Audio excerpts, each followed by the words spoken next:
This stock market is just crazy so far this year. Most things are down bad. The S&P 500's down, QQQM is down. Even blue chip stocks like Apple and Nvidia are down pretty substantially. Tesla's way down. The whole stock market has taken a haircut, more substantial than the one I just gave my dog Basher. So we need to discuss. With all of this, there is a silver lining. This is a perfect time to reassess your portfolio and to rebalance. This is because while everything is down, this is showing much less of a capital gain. So when you sell a portion of your portfolio and want to cut down on a certain ETF or certain stocks, and you want to sell out of those to then buy into some other stuff, at least now the tax hit will be much less than when it was higher. When the stock market's up a bunch, it makes it tough to rebalance in a taxable brokerage because when you make a sale, you'll have to pay a bunch of taxes in order to do that. And so a bunch of people just neglect this, but then a year like this one comes along and now you have way too much exposure to tech. And so it's now time to pull some risk out of the portfolio. I'll show you how to do that effectively with a bunch of methods, and I'll explain how I invest with specific percentages in my portfolio and how you might want to invest, giving a bunch of different scenarios based on your personality. My name is Nolan Govea. My students call me Professor G, and I made this channel to make investing simplified. So let's say your portfolio is like what most of the portfolios I see is. The most dominant and fun industry to be invested in over the last 2 years, but really over the last 10 years, is anything in technology and recently anything in AI. Many portfolios I see are heavy in Nvidia, Amazon, Tesla, Microsoft, Palantir, AMD, and other heavy hitters that have been gaining like crazy. They also have the highly technology or AI ETFs as well, like QQQ or SCHG, VGT, SMH, AIQ, and XLK. Now just for the record, none of these are bad. I actually hold a lot of these and like them a lot. The thing that is bad though is when one holds too much of a percentage of just this in compared to the rest of their portfolio. These tech ETFs, most are down over 10% for the year to date. For the tech stocks, some are down over 50% for the year to date. If you hold 50 or 60% or more of your portfolio in these, you're probably hurting right now. With things looking the way they are, with more tariffs being announced, tech companies are definitely in for a bit more hurt over the next couple of months. And just overall, this market's going to be down. So again, this is a great time to be looking at your portfolio, taking out some risk, and rebalancing. To do this, you need to figure out what your true risk tolerance is. For my 3-fund portfolio, we have 3 general categories, but I add a 4th for a specific reason. Here are the 4 categories listed in order of safest to most risky. The first is just cash or cash equivalents. Next would be the next safest, which would be equities or an equity ETF that's very low volatility and usually gives out a nice sustainable dividend for cash flow and added safety in that way. The next category would be foundational, and this is just the broad US market ETF that tracks the S&P 500 or the total US stock market. Last would be an ETF or equities in the growth section, and these would be like your heavy-hitting technology and AI companies and ETFs. So what's the most optimal balance of these categories for your portfolio? And how do you actually tangibly rebalance these portfolios to make it so that it fits in what works best for you? So first off, we have to make sure and see what is your portfolio and what balance do you actually strike at this point. Sometimes it's tough to understand because you hold different types of ETFs and stocks and other things in this account, and then you have other ones over here. So you need to try to compile it all together, all on one spreadsheet, and I really like to use this free tool from Quadratic. So I just fill out all my positions here just like a normal Excel spreadsheet, but then all I have to do is just chat here in this AI box. So I tell it to build out a pie chart with the data. This is great, but I want to see the percentages visually of my categories from before. So let me tell it to categorize it in the correct places. Give it a second to think and code, and then there we go.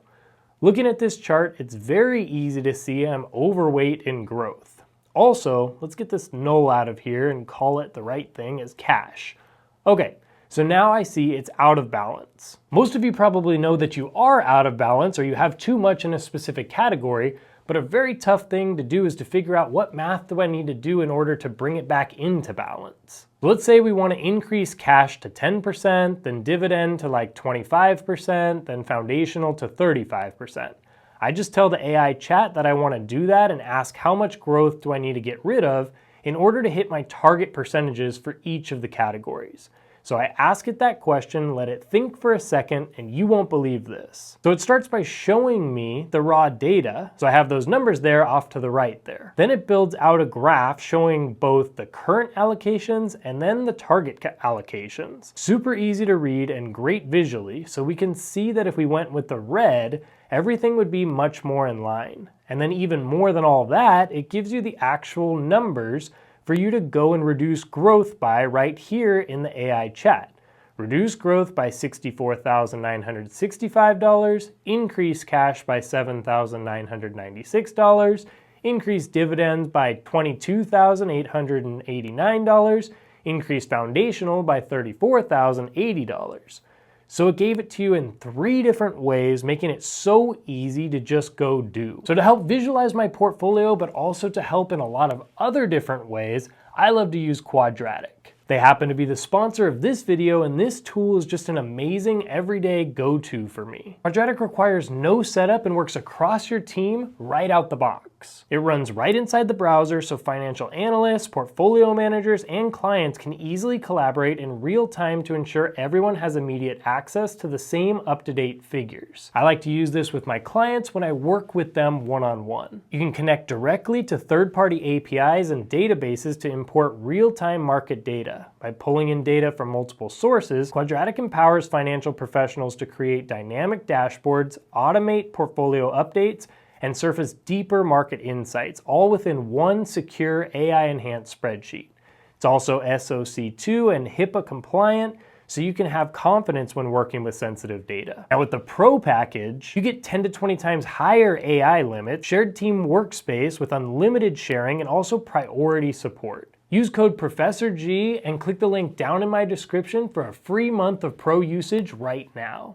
So now we've figured out how to rebalance the portfolio, or at least to use the math to figure that out, but we do need to still figure out what are your percentages and what works best for you personally. Here's a couple sample generic examples for different types of people. For the ultra conservative or maybe even fully retired person, a good general portfolio might be one with high safety and low risk, possibly 30% cash and cash equivalents, 35% in that dividend category, 25% in foundational, and then a little growth at 10%.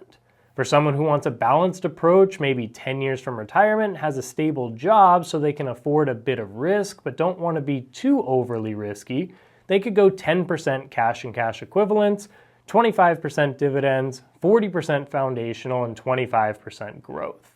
For someone who's 20 years from retirement, has a stable job, and can weather some bigger swings in the market with a higher risk tolerance, maybe they'd go 5% cash, 20% dividend, 35% foundational, and 40% growth.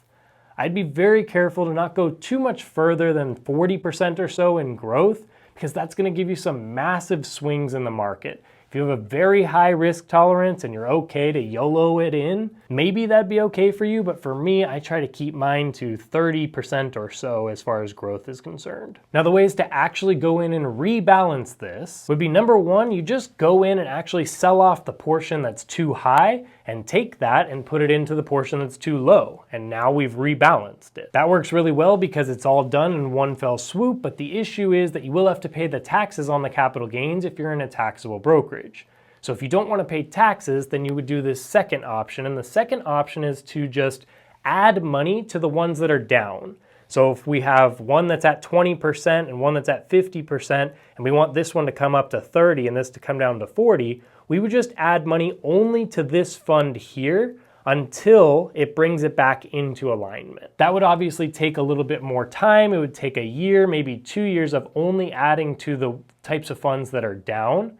But eventually it'll bring things back into balance, and you will not have had to sell anything, so you don't have to pay any taxes in a taxable account. Like I said at the beginning of this video though, since everything is down a bunch, this does make option number one a lot more appealing, and you can just get it done all at once to rebalance. Within a retirement account like an IRA, Roth IRA, 401k, 403b, any of these, you can rebalance with that first option and just right away cut back to the correct balance because there is no taxes, no fees, no anything to do that within the actual account. I work with hundreds of clients each year to help rebalance and to figure out the actual risk profile that they'll be comfortable with, so I can help you figure out the right strategy for you. And if that sounds good, email me at ProfessorG.invest@gmail.com and I'll send you more info to set up a 1-hour Zoom strategy session. To go even deeper into that 3-fund portfolio and to look at specifically different types of percentages based off of your age,